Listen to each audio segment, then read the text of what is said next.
हरियाणे की धरती पा तू बन अवतारी आ गया हो। आओ भाई, महाराज जी नमस्कार। आपका स्वागत है पत्रकारों का। आपका धन्यवाद यहाँ पहुंचने पर, इतनी गर्मी में आए हो। धन्यवाद आपका, आपने कीमती समय में दिया अपने कोई ऐसी बात नहीं, अब तो जो भक्तों को छोड़ के आप अपना कीमती समय में दे रहे हाँ, कोई हैं। बात एक छोटा सा प्रश्न है मेरा। हाँ बताओ जी। जब कोई व्यक्ति पैदा होता है तो उसका ध्यान होता है कि मैं पैसे कमाऊं हाँ हाँ और अपने परिवार का लालन पालन करूं, हाँ, ठीक बात है। तो आपने वो रास्ता क्यों नहीं चुना? पहले मैंने वही रास्ता चुन रखा था, अच्छा। फिर मुझे अध्यात्म ज्ञान हुआ हम्म। कि जब आप परमार्थ पर लगेंगे तो अपना भी भला करेगा भगवान और दूसरा का भी होगा। अपने लिए तो पशु भी करता है, पक्षी भी करते हैं, एक दूसरे का छीन कर खाते हैं, यही इंसान कर रहे हैं। इसलिए इंसान में और पशु में अंतर होना चाहिए। अच्छा। और भगवान का एक विधान है, कर भला हो भला, अंत भले का भला।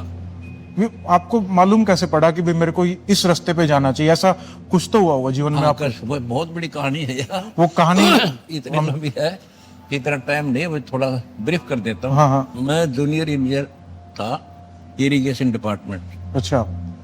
तो मेरा रिश्तेदार है, वो आया मेरे पास हम्म कि एक परम संत है, उससे मिलाता हूँ। हम्म भगवान की चाह बचपन से थी, हम्म पूर्व संस्कार। हम्म तो उनसे मिला, वो 104 साल के थे, ब्राह्मण कुल में जन्म था उनका। हम्म उनका बेटा भक्ति कर, ये 2 दिन का जीवन है।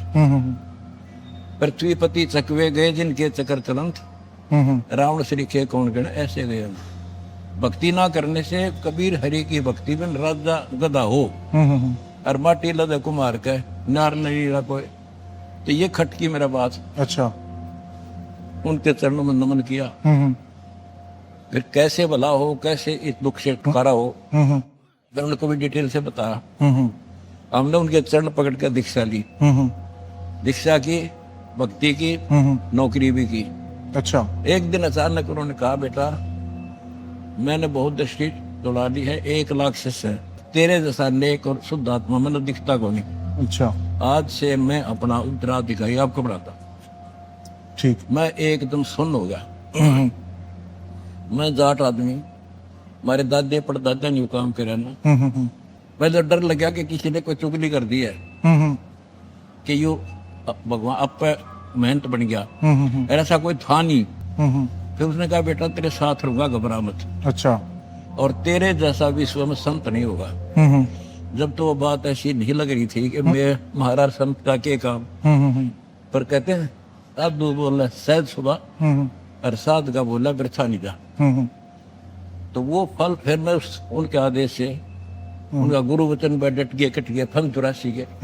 उसके बाद फिर मैंने नौकरी करते करते दीक्षा देनी शुरू कर दी। ठीक। प्रचार शुरू कर दिया। प्रचार इतना बढ़ गया कि दोनों काम नहीं हो सकते। अच्छा। एक रास्ता चुनना था मुझे, एक भगवान का, एक गृहस्थी वाला था ही। 2 बच्चे, 4 बच्चे थे, 2 बेटे 2 बेटी। और वो अभी बीच मझधार में ही थे। 2 की शादी की थी, 2 पढ़ रहे थे। अच्छा। तो भगवान की तरफ फैसला लिया कि जब तू सारी सृष्टि का रक्षक है तो बच्चा का भी रक्षा करे। ठीक। फिर विचार आया कि मैं मान ले आज गुरु जी का वचन ना मानूं और बच्चों में लिपट जाऊं, कल मेरी मृत्यु हो जाए, फिर कौन पालेगा। अच्छा। इस तरह के तर्क वितर्क मन में आए। फिर हमने भगवान वाला मार्ग चुन लिया। उस परम पिता की, गुरुदेव की शक्ति से, उनके आशीर्वाद से आज वो बच्चे भी 1 नंबर में और मैं भी आपने बेरा में बहुत। इतनी सी बात है। जैसे आप खुद डाउटफुल थे कि भगवान का रास्ता चुने या गृहस्थ जीवन चुने, आपके जो विरोधी है वो खुद मानते हैं कि जो आपकी दान दीक्षा ले लेते हैं उनको साथ भी यही होता है, चाहे तो सिर्फ आपकी सेवा करेंगे या गृहस्थ जीवन छोड़। ऐसा कुछ नहीं है। कमाल है, मैं तो भक्ति करूँ था, नौकरी करूँ था। पर आपने भी तो आखिरी में एक रास्ता उनका चुना ना। आदेश हुआ ना, फिर भक्ति सेवा कर, प्रचार कर। तो मतलब एक ने तो एक भगत सिंह पर कुर्बानी दी तो देश आजाद हुआ, सारे थोड़े मर गए। अच्छा। कोई बात करे तो मतलब जो आपके भगत है वो दोनों तरफ जा सकते हैं? नहीं, इधर ताड़ा है, उन तो भक्ति करनी है, पर सेवा करनी है बस। अच्छा। अपना काम करो, राम रटो, नाम उठत नाम बैठत नाम सोत जागवे, नाम खते नाम पीते नाम सीते दाग। एक आपने कुछ दिनों पहले बयान दिया था कि आप शास्त्रार्थ के लिए ओपन है, कभी कोई open? बिल्कुल कोई भी आए, कोई आओ। उसका तरीका क्या है? मान लीजिए कोई बच्चा आपके साथ या कोई usual- बच्चा नहीं, बच्चे ने बच्चा मतलब? पहलवान के लायक बालक आके आ जाए कुश्ती लड़ेगा फिर कट्टे गाड़ी थी बराबर का। अच्छा। वेट में ले तो शंकराचार्य चारों अच्छा, कदे आ जाओ। उनके अलावा कोई और? जितने महंत बने बैठे हैं जिनके पास चेले मुका रखी प्रेमानंद जैसे, अच्छा कोई आओ मेरे साथ, अनुरुद्ध आचार्य और ये तो अच्छा, इनमें से कोई भी आए कोई तो आओ। तो उसका तरीका क्या तरीका होगा? ये होगा, चैनल बुक करा जाएगा, अच्छा। वो अपना पक्ष रखेंगे, हम अपना रखेंगे। हम्म। मेरा जो ज्ञान है वो मैं बताऊंगा, हाँ। वो अपना बताते रहेंगे, बीच में तर्क पुतर्क नहीं होगा, अच्छा अच्छा। फैसला जनता करेगी।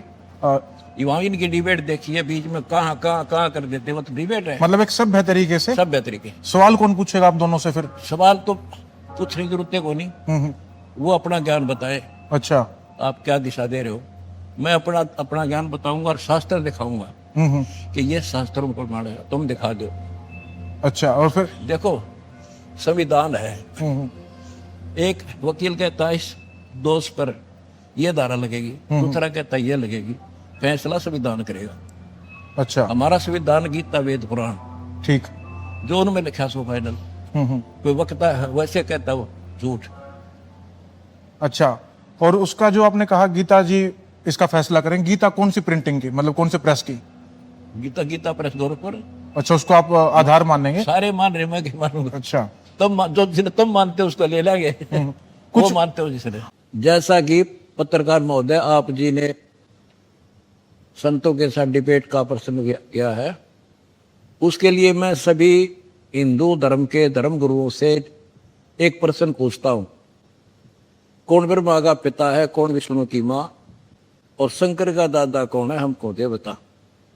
इनको ना पता हो ना, फिर मैं बता दूंगा डिबेट में। आप लोगों से पहले भी संत हुए, हाँ। जैसे ओशो थे, उनके बारे में आपका क्या विचार है? जन था उधर कभी जीरो, बट उनके भी काफी अच्छे फॉलोवर हुए। फॉलोअर तो एक स्टूडेंट है, उसने कहा 2 जमा 2 5 पढ़ा देगा, 2 पोल दो रट लेगा, तो वो तो क्लियर दूसरा करेगा नहीं, 5 नहीं होते 4 होते हैं। जैसे आप एक टाइम पे जूनियर इंजीनियर थे, पढ़े लिखे थे, ऐसे ही ओशो के जो भगत थे वो तो अमेरिकन थे ज्यादातर, देखो। वेस्टर्न कल्चर के। उनने कभी ना पता वेस्टर्न ने, बट भक्ति तो भारत में है थोड़ी बहुत है, तो वहाँ तो है नहीं कुछ भी। बट यहाँ तो ढकोसले ज्यादा हैं। अडको से तभी तो मैं खड़ा हुआ, मेरे को खड़ा किया। नहीं, आप एक देख मैं सिंपल कपड़े हैं और वो किरण कितने पाउंडर कर रहे, कहते कंठी माला पहरे से क्या हो, ऊपर डूंगा साधु का और भीतर रखा खो, ऊपर दिखावा संतर भक्ति है नहीं, तो जीरो हमें। जो जैसे आपने ये इतना बड़ा वो बना रखा है साम्राज्य, कुछ लोग इस साम्राज्य के नाम पर कुछ गलत काम करते हैं, नाम तो नहीं लेंगे हम उनका, उनके बारे में आपके क्या विचार है? देखो जिनको आत्मज्ञान नहीं है वो ऐसे कर्म करा करे, हमने भगवान से भय है, डर है, कल संसार छोड़ कर जाएंगे, उसको पाई पाई का हिसाब देना होगा। गरीबदास की वाणी में है, तुमने उस दरगाह का महल नहीं देखा और धर्मराज में कह तिल तिल का लिखा, हमने वो डर दिखा है, वहां के जवाब देंगे। इन दिखता को ना बालक है तो दो पैसा लेकर इस जहर न खावे, जिंदा जी नरक हम खावे। अच्छा, जैसे कुछ संत हैं वो कह रहे हैं भाई इकट्ठे हो जाओ अदरवाइज आप कटोगे, उनका इकट्ठे होने का भाव था कि भाई आप हिंदू इकट्ठे हो जाओ, मुसलमान आपको काट देंगे। बट मैं आपके यहाँ घूमा, मुझे यहाँ दिख रहा है कि भाई हिंदू मुसलमान की एकता है। ये आपने मतलब कहाँ से शुरुआत की? देखो मैं कबीर जी का फॉलोअर हूँ, मेरा कबीर भगवान है, और उन्होंने हिंदू मुस्लिम एक सब एक बताया, जीव हमारी जाति है, मानव धर्म हमारा, हिंदू मुस्लिम सिख ईसाई धर्म नहीं कोई ना। पहले कौन थे? पहले सिर्फ आदि सनातन धर्म था जिनको हिंदू कह लो, उसी से ईसाई बने, यहूदी बने, उसी से मुसलमान बने, उसी से सिख बने। आज मैं हिंदू होकर मृत्यु के बाद मुसलमान का जन्म ले लूँ, फिर वो झंडा उठा लूंगा हिंदुओं का दुश्मन, और आज मैं अरे मुसलमान दुश्मन बन जाऊँ। ये मूर्खता की बात है, छोटी सोच, भगवान के विधान से जो परिचित नहीं है वो डिवाइड करेगा नहीं। आपको लगता है भारत में हिंदू खतरे में है? नो, उनकी सोच खतरे में है। नहीं, ये मतलब उनके मन में, आपने कहा ना उनकी सोच खतरे में है, सोच। उनके अंदर ये सोच किसने डाली कि भाई हिंदू खतरे में है? किसी ने तो डाली? अज्ञान ने डाली, उनको ये ज्ञान नहीं, तुम हम सारी सृष्टि के जीव एक भगवान के बच्चे हैं। अच्छा, या इनकी सोच खत्म है, अधूरी सोच है, या हो जाएगी फिर काम रहे को ना। और आपको क्या लगता है कि भाई आप इस काम को, मतलब जो आप कर रहे हैं, सोच को मैं ठीक कर दूंगा, कर पाएंगे? शक्ति कर दूंगा, सारी पृथ्वी में आदि सनातन धर्म का बढ़ा देंगे हम, देख 4 साल में कर दूंगा, नोट कर ले। एक आखिरी सवाल, आपकी उम्र 76 साल, मुझे जो जानकारी हुई, 75 पूरा हो जाएगी। 75। आप मेरे साइड में खड़े हैं, मैं 30 साल का, लगते नहीं आप 76 साल के हैं, इसका राज क्या है? अब ये मैं ना बताऊं सारी ना बताया, असली काम की बात आपने छोड़ दी। बस यह छोड़ूंगा, बस ये परमात्मा की कृपा। गुरुजी बहुत बहुत धन्यवाद, आपने कीमती समय। आपका धन्यवाद, आपने कट्टे की बात पूछी है। ध्यान तेरे का बोले डंका दुनिया के मच्छा गया हो।